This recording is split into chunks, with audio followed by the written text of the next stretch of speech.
Bismillahirrahmanirrahim, and welcome back to this next video. And in this video I want to talk about the adenosine triphosphate. For short, we call this is the ATP. Now this ATP is very important when we talk about the provision of the energy in the body, and the ATP is known as the energy currency of the body. So all of the energy that is required in the body, so the ATP is going to provide a major chunk of it. This ATP is also very important when you talk about the nucleic acids like the DNA and the RNA. And this ATP in a different form is working as a building block for this nucleic acid.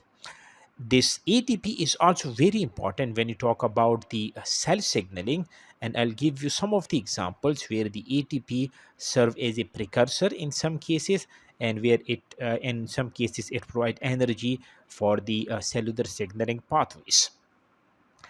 So the first thing is what is an ATP? So we are going to focus on the structure of the ATP.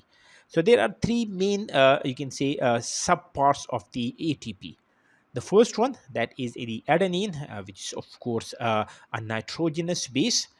It contains a ribose sugar, and it contains three phosphate groups. So the collective structure in the ATP, you're going to see this nitrogenous base, this ribose sugar, and three phosphates. When these three structures, when they combine with each other, you are going to get the ATP. Why we call this is the ATP? Because when you combine the adenine nitrogenous base with the ribose sugar, the structure we get, that is known as the adenosine. So this is the adenosine, as there are three phosphates, so we call this is the adenosine triphosphate. So this is the structure of the ATP. When you talk about the ATP as an energy source, so you have to focus on the specific bonds that are present in the ATP, which are known as the phosphoanhydride bonds. If you look at this triphosphate, you all see they are connected to each other. These three phosphates, they are connected to each other, and the first phosphate that is attached to the sugar, the ribose sugar, that is known as the alpha phosphate. The second phosphate group that is present in the ATP is known as the beta phosphate. And the last phosphate that is present in the structure of the ATP, we call this is the gamma phosphate. Now, these alpha, beta, and the gamma, they are attached to each other by these phosphoanhydride bonds. We are going to see one phosphoanhydride bond over here. You are going to see another phosphoanhydride bond over here. And the cleavage of these bonds, that actually gives you the energy. So when you talk about the ATP as an energy source, so when the ATP that reacts with water, the ATP gets converted into the ADP. You are going to break this particular bond over here, the second one, that is going to release one phosphate group over here. So you are going to get the ADP, the adenosine diphosphate. That would mean that these two phosphate, they are still attached, but this third phosphate group that is released, and this phosphate group is released as a Pi. And this cleavage of the phosphoanhydride bond, that is going to give you the energy, and this energy is used for different cellular functions in the body. When we talk about this breakage of this particular phosphoanhydride bond, that is going to give you an energy of about 12 kilocalories per mole. And this energy is used in the body for a variety of the functions, and I'll give you some of the examples in the coming slides. Now, this particular breakage of the bond, that is the exergonic reaction. What I mean by that is that the cleavage of this bond, that is going to release energy. Uh, Now, why this is happening? Why we are interested in the breakage of this phosphoanhydride bond, specifically about this bond?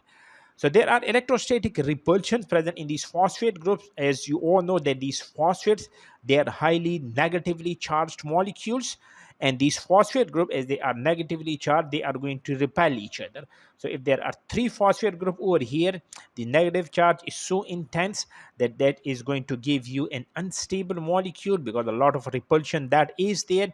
If you break this particular one bond, so breaking off that is going to reduce this repulsion, and you are going to get a stable molecule in the form of the ADP, and the breakage is going to give you the energy that can be used for cellular functions in the body. When we talk about the functions of the ATP, let me give you some of its important function in the body that is very important in the cellular metabolism. That is very important when you talk about the anabolism. Anabolism is a process where you are using the small molecules to make larger molecules. This is also very important when you talk about the catabolism. Catabolism would mean the breakdown of the larger molecules into the simpler molecules. So in both of the cases, the ATP that is going to play its function. The ATP is very important in the active transport. So, whenever you see this term active transport, that would mean that you are moving substances across the cell membrane but against their concentration gradient. For example, the sodium potassium pump, that is going to be a very good example of the active transport, and the energy that is required for this particular function when you are moving against the concentration gradient, that is provided by the ATP. Another important function of the ATP, when we talk about the muscular contraction, these ATP play a very important role over there. They are very important in the biosynthesis, as I've told you, that is important in the cellular metabolism, like the anabolism. When you talk about the synthesis of the proteins, about the lipids and the nucleic acid, the ATP play a very important role. They are very important in the signal transduction, as I've told you, that they are going to work as the precursor for they are going to work as a precursor for the cellular signaling molecule like the cyclic AMP.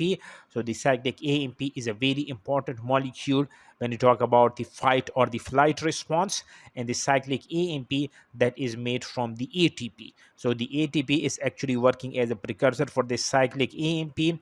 That would mean that they are very important in the fight and the flight response. These ATP, they are actually serving as a phosphate donor.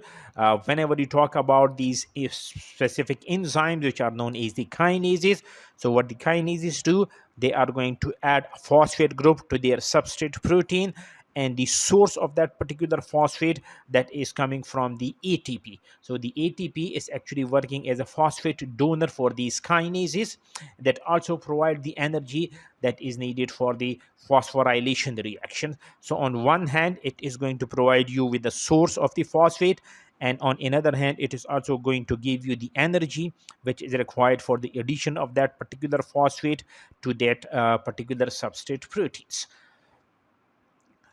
Now, this phosphorylation, when you talk about these proteins, they are very important. These phosphorylation can activate a particular protein, it can inactivate a particular protein, and these phosphates, they can, you can say, alter the function of the protein, as I've told you in my other videos. Now, this ATP, as I've told you, they are very important in the building of the nucleic acids. So they are working as a building block for the nucleic acids. As you know, that nucleic acids, they are of two types. One is known as the DNA, the deoxyribonucleic acid. The other one, that is known as the RNA, the ribonucleic acid. So when you talk about the DNA directly do not use the ATP. They use a specialized form of the ATP, which is known as the DATP, which is actually the deoxyadenosine triphosphate. So the first thing you need to understand is how the DATP and the ATP, they differ from each other. So, as you have already seen the structure of the ATP, you have got the adenine nitrogenous base, you have got the ribose sugar over here, and you have got the 3 phosphate over here. So, what I want to focus over here is when you talk about the DNA, the ATP, which already contains like this ribose sugar, but the DATP that do not use the ribose sugar, that use the deoxyribose sugar. And when you talk about the difference between the ribose and the deoxyribose sugar over here, you can see that at the position number 2 in the ribose sugar, you have got hydroxyl group. At position number 2 in the deoxyribose, you do not have a hydroxyl. Instead, you have got a hydroxyl group over here. So the difference between the ATP and the DATP is that the adenine, that is common between both the ATP and the DATP, the difference lies in the sugar that is used. Instead of the ribose in the ATP, you are going to use the deoxyribose in the DATP. And again, you have got the 3 phosphate groups over here. So that is going to give you the DATP. Another important thing to keep in mind is that when you talk about the DATP as a building block of the DNA, it is not going to be inserted as a triphosphate. It is going to be inserted as a monophosphate. What I mean by that is that when the DATP, when you want to use that as a building block of the DNA, you have to convert that into the DAMP. That would mean you have to break these two phosphates away from here, the beta and the gamma phosphate that is gone. So you are going to release that as the pyrophosphate, the PPI, and the energy that is released by the breakdown of this PPI, that is going to be used for the formation of the phosphodiester bond, and you are going to build the strand of the DNA. So, but if I give you an example over here, if this is, you can see a single strand of the DNA where the thymine is attached to the adenine, that is attached to the adenine. So what you can see over here is that you are going to retain the monophosphate of the DATP. This is the nitrogenous base. This is the deoxyribose sugar.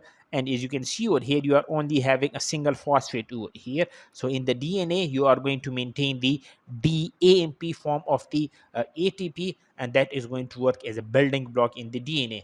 Again, you can see over here another DATP over here, and then you have got a thymine and so on. So that is going to give you a longer strand of the DNA. When you talk about the RNA, the things that are different in the RNAs, the RNA is going to use the ATP directly. What I mean by that is you are going to have the adenine base over here. Again, you are going to use the ribose sugar, not the deoxyribose sugar. So you are directly using the ATP in the DNA. So that is going to be not the DATP, but the ATP that would be required for the elongation of the ATP. So what you have to do is, again, you are using the ATP. Again, you have to remove the two phosphate groups over here so that you can release the pyrophosphate. That is going to give you the energy, and when that energy is there, that would be used to you can say incorporate this DAMP, not the DAMP. This should be the AMP. This is a typo mistake. So this is the AMP, not the DAMP. So this is how the ATP that can work as a currency, energy currency in the body, and how that can be used for the building of the nucleic acid, and how that can be used as a important molecule when you talk about the cell signaling pathways.